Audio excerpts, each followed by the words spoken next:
समस्त चाषी और भाग चाषी धान क्रय करने दाबी रे रेमुणा तहसिलदार और block office सम्मुखें रास्तारोक।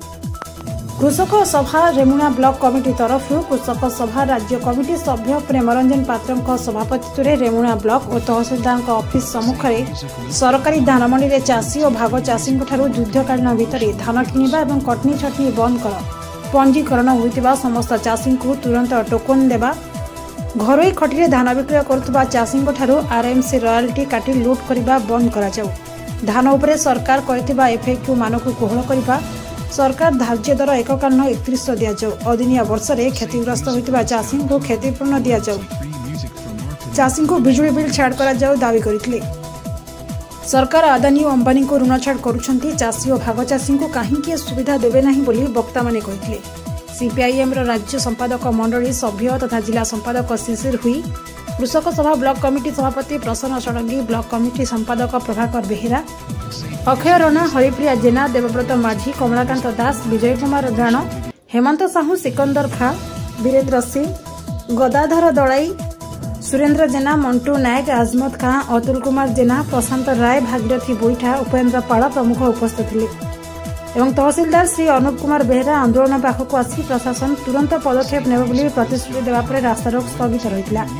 Shilpanchal sub inspector महिमा हेम्ब्रम, कोलाई फांडी अधिकारी जितेंद्र मल्लिकों समेत उपस्थित थे।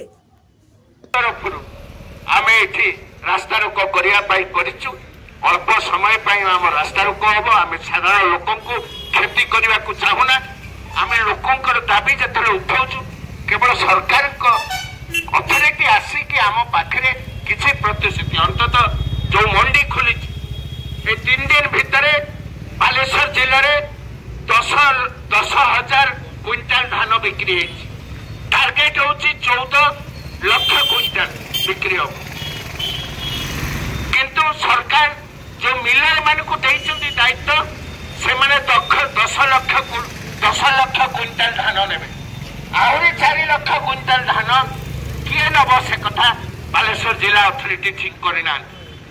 आम से कहूँ जो चाषी को तुम्हें टोकन देच से चाषी ठारू धान किण कटनी छटनी तुम्हें तो कही आम कही तुम्हार मंत्री मैंने कही बोलिले कटनी नहीं होगा, छटनी नहीं होगा। ये नवीन सरकार नुह, तो मोहन जे माझी सरकार करो कटनी छटनी बंद करो। देखला बेलू कहते ये धान योग्य नुह, किए दांतर कामुड़ी की कौच परीक्षा कर नाई दांतर कामुड़ जीवन टेस्ट कर सब धान टेस्ट हो 8 किलो 10 किलो 15 किलो ये धान से गोटे क्विंटाल पिछा काटु तार लाभ कौन हम चाषी। तेणु आम कहूँ गोटे मिनिमम काटा ठीक अच्छे काट गोटे मिनिमम कर 2 केजी प्रत्येक क्विंटाल तुम्हें काट तापर जाकि तुम्हें चाषी को टंका दियो। एबे सब बुलूं दलाल माने बाहर को नहीं जी आप जानते धान नहीं कि जब बाहर को जी आप जलेश्वर पाखे सब पुलिस बाहिनी अच्छे